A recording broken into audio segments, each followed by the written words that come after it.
with you. Yeah, you can clap. It's good. That's exactly right. So in just a moment, guess what? I came through the kitchen. I saw the senator. He's on the phone, and he's going to come out in just a moment. But I need everybody. He doesn't know this. This is what I brought him a water, okay? I know he's going to drink a water. He's asked me to do a couple things, but he doesn't know this. So listen, this is one of his last stops before he heads down to South Florida for his watch party. So we want to make it memorable for him. So not now, but when I introduce him, he's going to come up, he's on the phone. I want everybody, we're going to give him a standing ovation. We're going to be so loud that everybody at TIAA Field knows there's a Rubio rally. So keep that under wraps until we introduce him, because we're going to rock this house, and we're going to let everybody know that Jacksonville loves him more than any other part of the state. That's what we want to do. I'm also, the campaign has asked me before we begin to take roll. That's kind of odd, but they wanted me to take roll. They want to see who's here. So if I call your name, please make some noise, and I will mark you off that you are indeed present. Let me just take a look at our roll call here.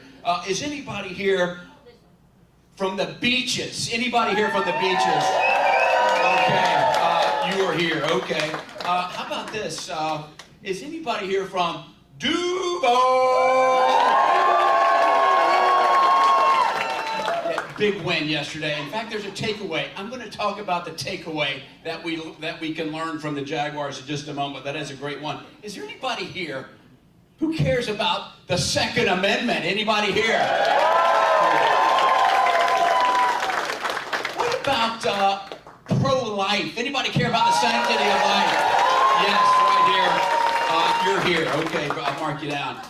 Is anybody that gives a darn and says it's just too much to have 31 trillion in debt? Yeah, exactly. It's time to say no, so I'm putting you down. Is anybody tired? Is anybody tired of having sticker shock every time you go to the gas station or grocery store? Are you here? Yes, I am here. Is anybody here that wants to close the border? I think they're here. I'm going to put them down as a yes.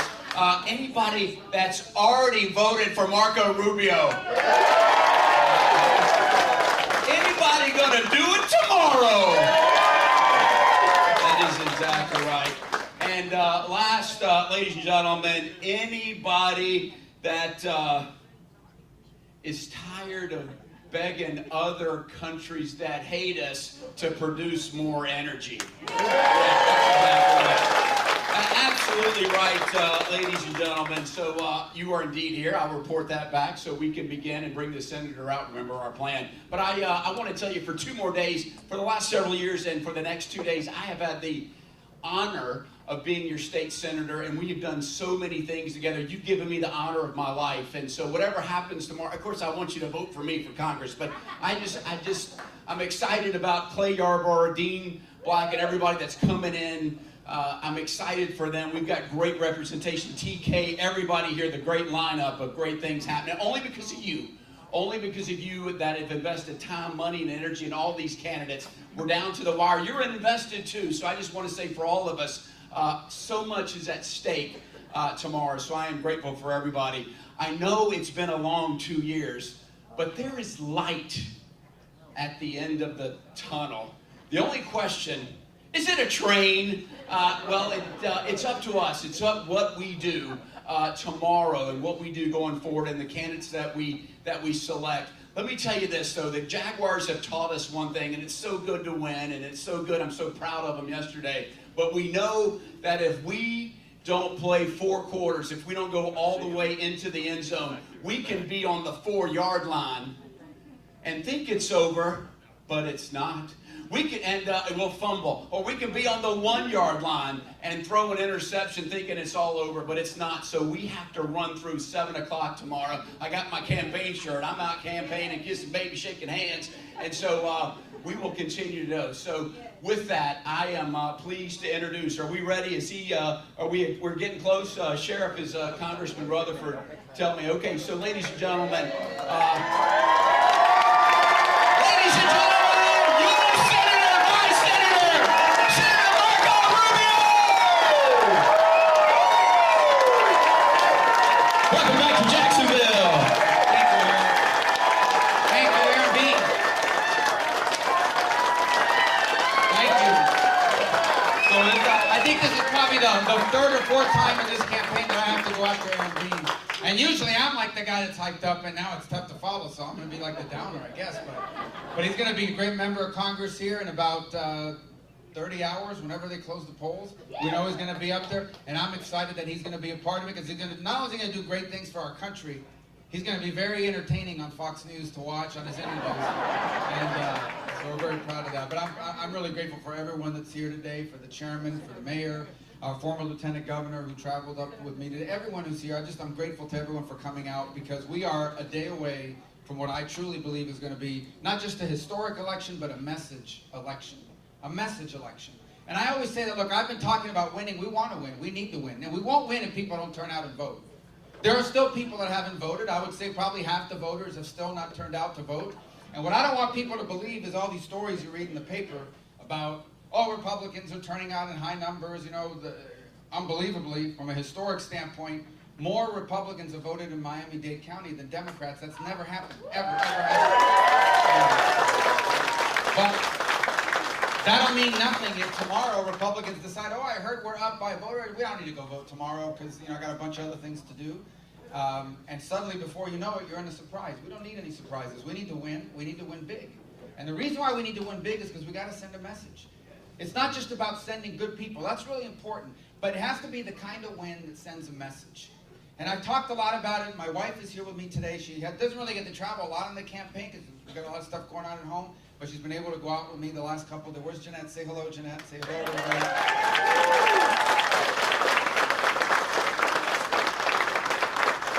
And I like when she comes to me for two reasons. Number one is, obviously, I want to be able to share this with her and be a part of it. Number two is, for my kids that are now older, 2 of them are voters. They're not taxpayers yet, so they don't get an opinion, but they get to vote. And I hope I'm 2-0 and with them. And so she can go back home and say, no, there really are people that show up for your dad's stuff. It's like, I want to see you talk, Dad. So I get it, and I'm grateful that she's here as a witness to that as well. But if you think about why we have to send a message, we've been talking a lot about it, and I really think, here's the problem we have right now. The people that are in charge of this country at the federal level, the House, the Senate, the White House, we're blessed at the local levels. We're blessed here at the state level, most obviously. But at the federal level, are completely out of touch with the overwhelming majority of Americans. But it's worse than that. It's worse than that. They're not just out of touch. On issue after issue, any time that there's a conflict between what everyday hardworking people need and what some other group needs, they always pick the other group on issue after issue. So we have a border. The border's overrun. 6,000 people enter the country a day since Joe Biden took over as president. Since Joe Biden took over as president, almost 5 million, 4.7 million people. Understand, that's 5 times the size of a congressional district. Okay, that's what's entered the country in just 22 months. All right? And their answer to it always, so people are concerned about it. Republicans, Democrats, independents, vegetarians, everyone are concerned about it. Why wouldn't you be? What country in the world would tolerate 5,000, 6,000 people a day just walking into your country? And you know what their answer is? Well, we don't care. We care more about allowing people to enter our country because they're coming from tough places and bad circumstances. That matters more than your concern about people entering the country and the drugs coming over that border as well. So that's an issue in which you have to take a back seat to their priorities. What about the gas prices? Because they're going to be at $4 here again very soon. They're already climbing again. And I want you to think people are complaining about gas prices because it's taking a huge chunk out of your budget. So this morning, some single moms somewhere in Florida, multiple single moms, had to drop their kids at school and fill the tank for the week, and they're paying a lot. It's a big chunk out of that family's budget, okay? And their answer to that is, well, we don't care about the fact that it's costing you more. Suck it up, or ride your bike, or take a bus, or figure out a way to buy one of these electric cars. That's their answer to it. We don't care because we're more interested in impressing the people who signed on to the Paris Climate Accord or whatever else they agree about. Those people take priority for them. What about crime? Violent crime is running loose all over this country. There isn't a day that goes by that you don't put on the news and you see about some once great city that you can't live in anymore. People in New York are afraid to walk down the street. They are, because some guy will jump out of an alley for no reason in the middle of the day and attack you. They're afraid to ride the subway because you'll get pushed into a train. It's happening in place after place in Portland. I mean, these are once beautiful cities, San Francisco, even in Washington, D.C. And I say even, I'm not surprised. You go to Washington, D.C., it's rampant every night, every day. Chicago, a hellscape. In Washington, the medians, a beautifully designed city, okay? And they have these medians of grass, you know, these round medians and circles and all that. They're all full of tents. People living in tents all over the place. And so it's very sad what's happening in these great cities. And what's their answer? Well, you know, we don't care about violent crime. What we care about is we have to do a better job of being nice and treating and giving 18 chances to people who have violated the law. We got to let them out of jail early. We shouldn't even arrest them. We should allow them out without even having to post any bail. We should drop the charges. Again, they're telling you your fear and your concern about crime is not as important as what this other group out there thinks. And I can go down the issues one by one. Okay, so 0.1% or 2%, whatever, of the country are people that feel like, yes, they were born one gender, but they identify with another. Free country. Do whatever you want, unless it's children. Do whatever you want. But why does everybody have to change for the 0.1% of the whole country? Now everything has to change. I almost fell off this thing, but I have, you see that balance? I did that. Let me move over this way. You didn't tell me about that, Aaron. All right. So you think about it on issue after issue, what they're saying is, I don't care about the priorities, the concerns, what's hurting or what matters to hardworking people who don't break the law, who pay their taxes, who raise their family, who work. They don't care about that. There is always some other group that they're going to put ahead of you. There's always some other group that takes priority over you, over the hardworking people, and they do it around the world. If you're an ally of the United States, they scold you, they treat you badly, they lecture you. If you're an enemy of the United States, they want to cut a deal with you, right? So every day we have to hear about this administration being lukewarm when it comes to Israel, but they are dying to sign a deal with Iran. Every single day, and I can go down the list of countries where that happens. The bottom line is the time has come to have people leading this country that care and put Americans, law-abiding Americans, tax-paying Americans, hard-working Americans, American parents, their children, their families, their concerns, ahead of all these other groups. I'm not asking them to hurt anybody. What we are asking them to do is to help the people who are the backbone of this country, who this country belongs to, who made this country great and will keep this country great, and stop putting them in second place to all these other groups.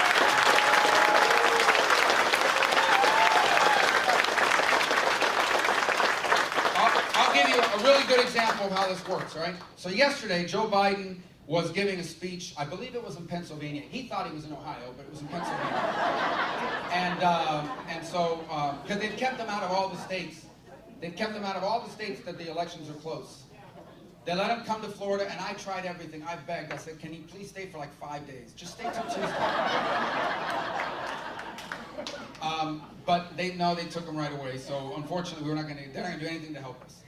And but they went to Pennsylvania. He did this rally with Obama, or did these other rallies. And in some rally, okay, somebody in the crowd started screaming, protesting, because there is actually oil drilling, not more oil drilling, just oil drilling, period, happening in America. You are letting the oil drilling, and Biden stops and has to address them, and says, "Well, I'm going to stop that."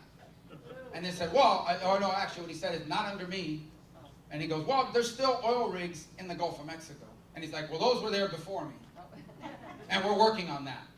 Now, obviously the headlines are, Biden once again promises to stop oil drilling in America. But the truth is, there's a lesson there. And that lesson is that heckler is representative of a small but loud and powerful group of people in American politics who legitimately want to end the use of all oil and natural gas in this country. They want to stop it. And his response in that crowd has been their response for 22 months to those groups. That is, even as he's out there talking about we need to produce more and screaming at the oil companies, they're actually doing everything possible to stop it, because once again, they don't care about the fact that producing 1 million barrels of oil a day less from America is raising your gas prices. they care about making whatever group that heckler represents happy. And I know what group they represent. They represent the people that are in Europe apparently gluing themselves to like famous paintings and stuff. Have you seen it? They're gluing themselves and they're throwing like tomato sauce on these paintings and all this kind of thing. And they're doing that in Europe and in other parts of the world. And I think they've tried to do it in America too. And that's the people that, once again, they put ahead of you. They put ahead of you. Now, on the oil thing, what's most, to me, stunning is even, so he says, no more oil, we don't need American oil, but they're begging Saudi Arabia for oil. So apparently the oil from Saudi Arabia is clean oil. That's good oil. American oil is bad oil. So I've already said this in so many places, I'm not even, it was a secret plan I had, I probably ruined it, but here was my plan. My plan is you go ahead, you drill for American oil, but what we do is we put a sticker on the American oil that says made in Saudi Arabia, and we trick Joe Biden. And we trick him, and he's for it. But I don't know now that I said it. Before, I thought I had like a 90% chance to pull it off. Now that I've said it so often, it's probably dropped to like 75%. But my point to you is it's absurdity and it's ridiculous. So that's why I say about sending a message. Elections, you don't want to win, you want to win big, because what you hope will happen, for the good of the country, guys. I'm not here to build up the Democratic Party. I leave that to Democrats. And I have nothing against Democratic voters. We are not like them, who have the President of the United States basically demonizing half the country, accusing half the country of being fascists, accusing half the country of being evil, accusing half the country of being racists, accusing half the country of being xenophobes. In essence, if you don't vote for them and who he wants you to vote for, you're a threat to democracy, you're an extremist, and you're a danger to the country. I don't do that. Now, I will tell you that the leaders of the Democratic Party, the people with power in that party, they are a danger to this country. They'll destroy this country if we keep them and they're allowed to remain in power. And the first thing we got to do is make sure they do not remain in power.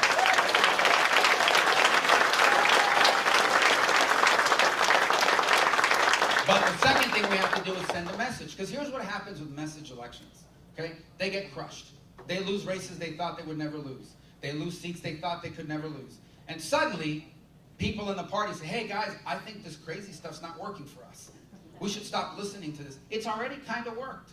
If you recall, in 2020, every Democrat in America was either for defunding the police or said nothing negative about it. And then they got beat up. They lost a bunch of seats in the House. Okay, they had a 50-50 Senate.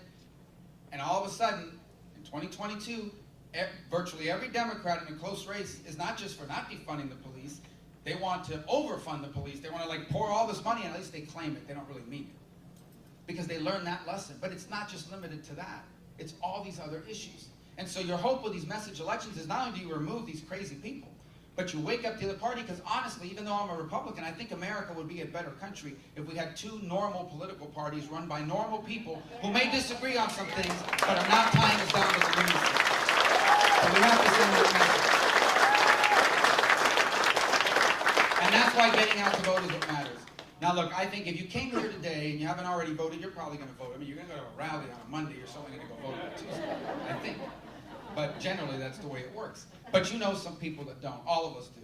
Okay? Just this morning, right before I got on the plane to come here, I ran to some lady at a gas station, and she was like, oh yeah, the election's tomorrow, and I don't even know where my polling place is. And it reminded me that there are people out there that agree with us on everything I've just said.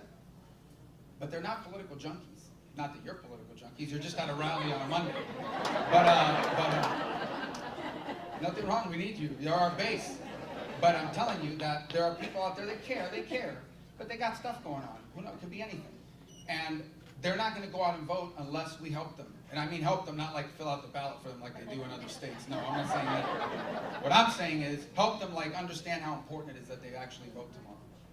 And it's never been easier to vote. That's another thing I hear these people talk about, voter suppression. I don't know, what are they talking about? We have like historic, it's never been easier to vote. It's never been easier to vote. When Aaron and I, when we first got into Florida House, okay, there was only two ways to vote, on election day, or if you were going to be out of town, you had to send a letter saying, I'm going to be out of, you had to send a doctor's note, I'm going to be out of town, I'm going to be in the hospital. Okay, and you had to send that in, and they would send you a ballot in the mail. Today, you can vote by mail for any reason. You can vote early, in some places up to 2 weeks, and you can vote on election day. It's never been easier to vote. But to them, voter suppression is you can't put 1,000 absentee ballots in the trunk of your car and just drop them off the day before the election. That's voter suppression. You have to show your ID. That's voter suppression.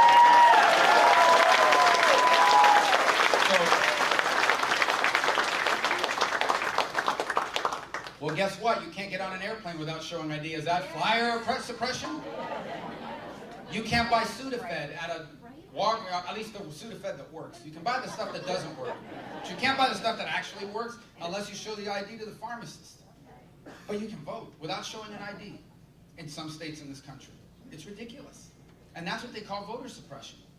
So it's a time where we return to common sense, because what's at stake, obviously, is the election. That matters. We have to stop bad things from happening, no doubt about it.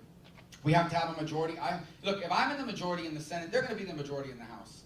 We have some close races in the Senate because of the map, because of the states we're talking about. But if I'm in the majority in the Senate, what that means isn't just that we re-elected a bunch of Republicans. It means we elected new people with fire in the belly, who many of them never, in fact, most have never held elected office before, and they're just running to save the country from places like Nevada and Arizona and Washington State, for example, and obviously in Pennsylvania, and near here in Georgia, and in New Hampshire, and in Ohio.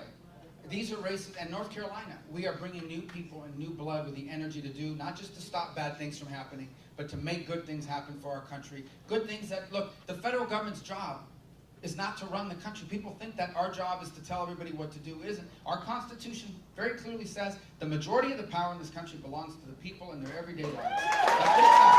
Pretty clear, very clear. And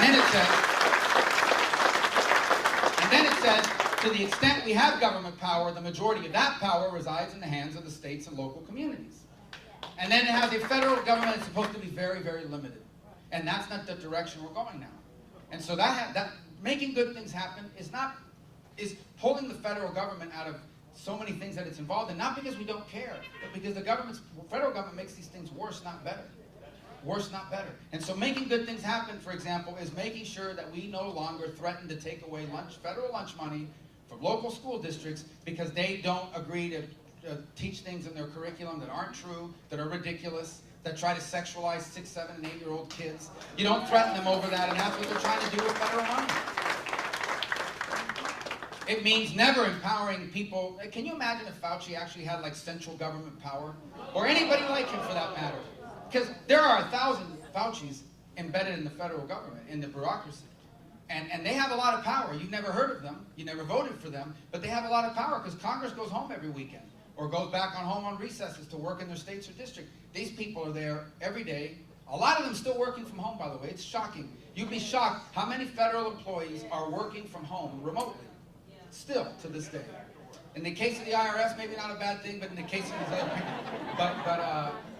But the point is that if you think about it, and all the power that's been given to the federal government, part of making good things happen is pulling back the federal government and returning more power to states. Because if we learned anything in COVID, we learned that federalism works, that local control works, and it's showing right now. There is a reason, okay? There is a reason, despite all the meltdown in the media, there is a reason why if you look at the map of the states that people are moving to and leaving from, they are leaving all the places that kept the schools closed, the businesses closed, and arrested people for not wearing a mask on the beach, okay?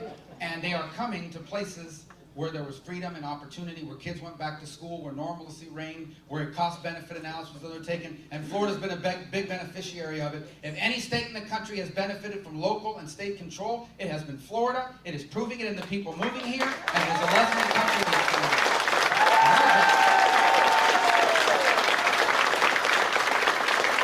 And our job is to pull the federal government back to that level of where it belongs in our Constitution. And then obviously oversight is important. These bureaucracies, they have to respond for the decisions they've made, not just during COVID, but the decisions they make every day. Listen, I love our military. Many people, a lot of veterans here today, thank you for your service. God bless you.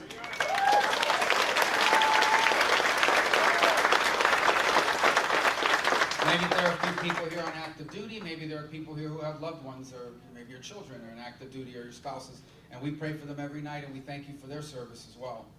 But the Pentagon is run by civilians, appointed by presidents. And they're the ones that are telling these guys, listen, don't worry about the Chinese aircraft carriers that they're building.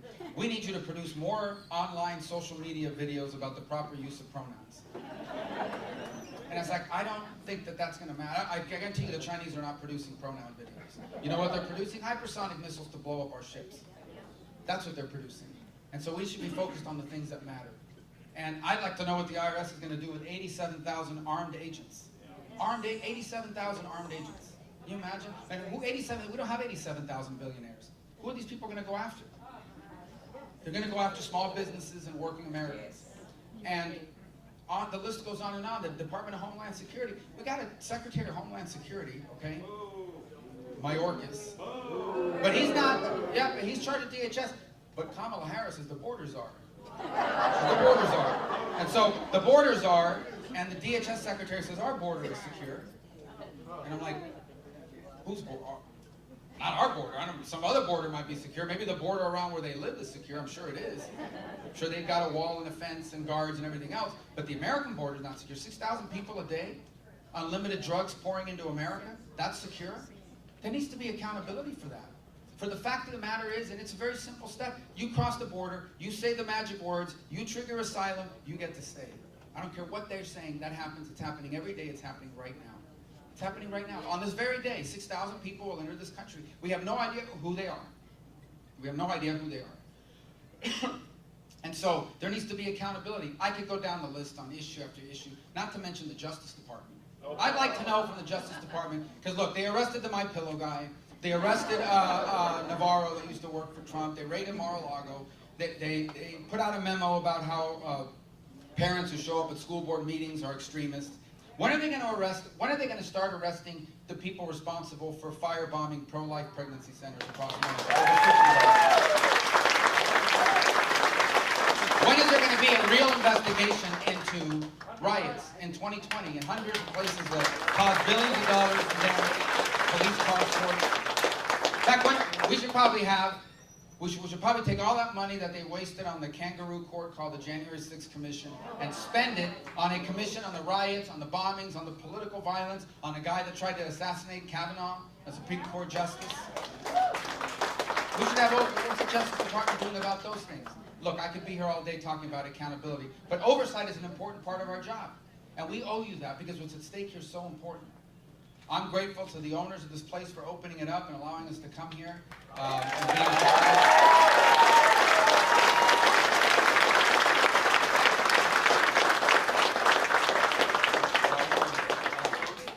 Raul, and who's not here today? His mom is, which is, well, that's actually, we met backstage, they're doing a great job.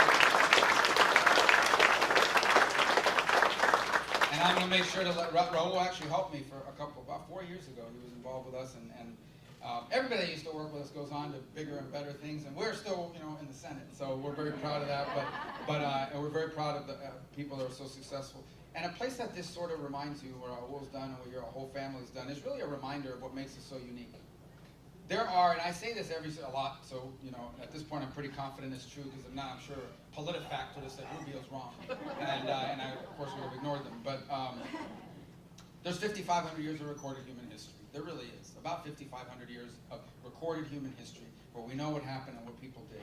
And in the 5,500 years, 5,300 of those years, everybody who lived in the world basically lived with no rights. Their rights were whatever the people who were in charge told them they were. In some cases, your rights were none. Okay, some new conqueror took over, and suddenly your rights, you went from, whatever your life was to being a slave or dead, or whatever, terrible thing would happen. But there was no such thing as rights. And whatever rights you had is whatever rights you were born into, maybe, because your family had power. But other than that, people had very little opportunity. And then about 250 years ago, extraordinary men, who I believe were both geniuses and divinely inspired, they were products of their time and their era. And they were mortal men, no doubt.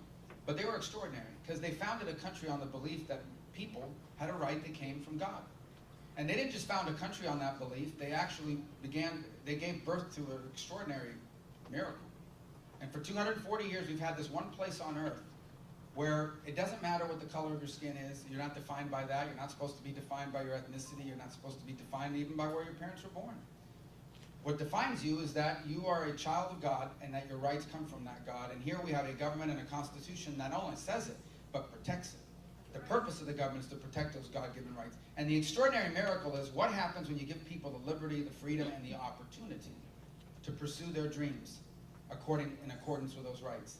And the answer is what happens is America, the most extraordinary nation that has ever existed.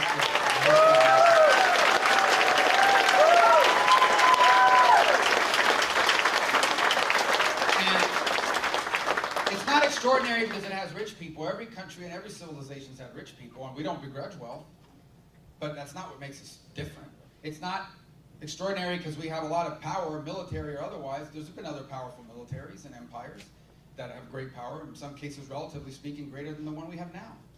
What makes us unique and special is that here, millions upon millions of everyday people, generation after generation, have accomplished the same thing.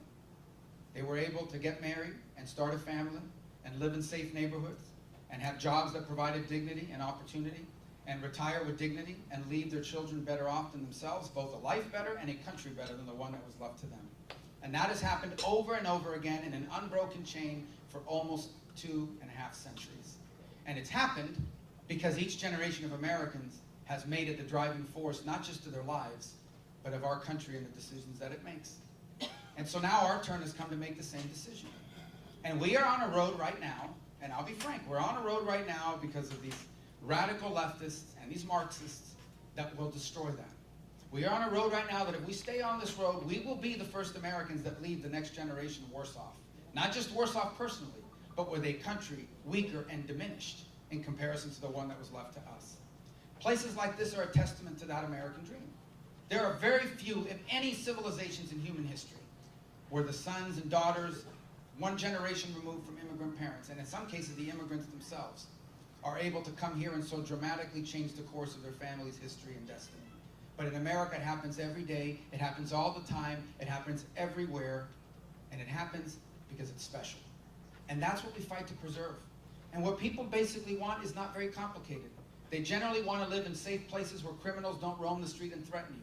They want to live in a place where they're not judged by where they came from or what the people that, where your parents came from or what your family used to do.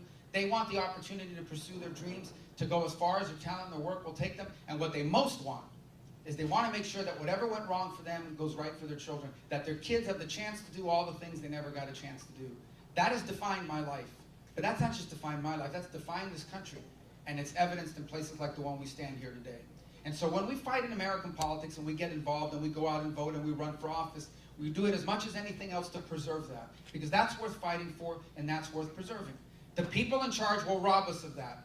We are not going to allow them to do that. We are not going to allow anyone to destroy this country. You don't love America? You don't like what it's all about? You're free to leave. No one ever does. No one ever does, but you're free to leave.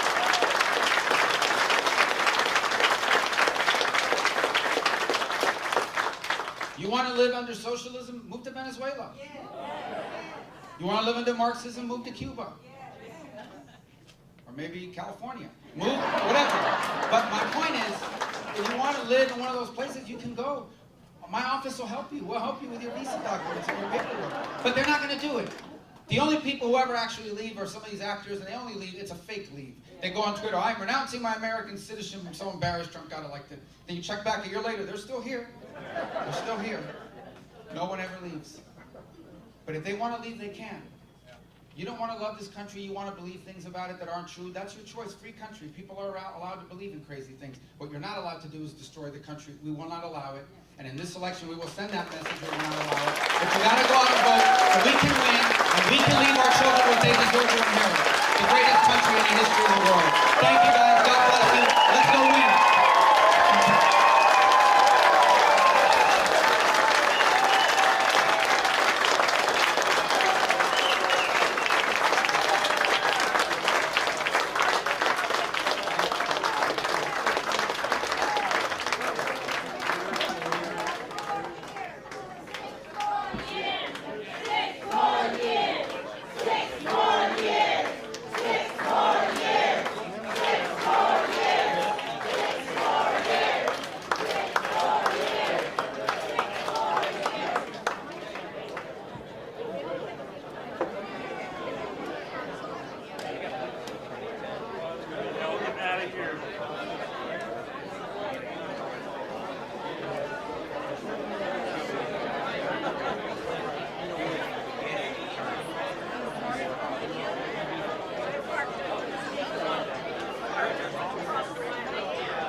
Roberts buys the stuff online and sells it.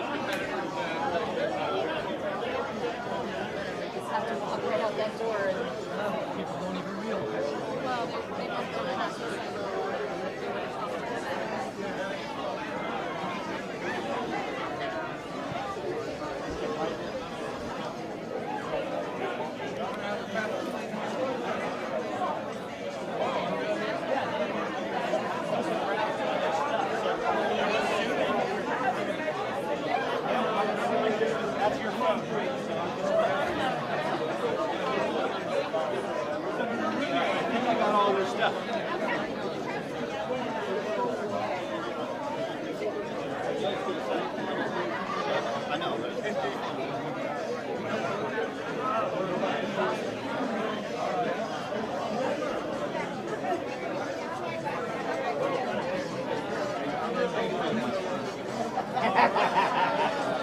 That's my son back there. I'm not right now.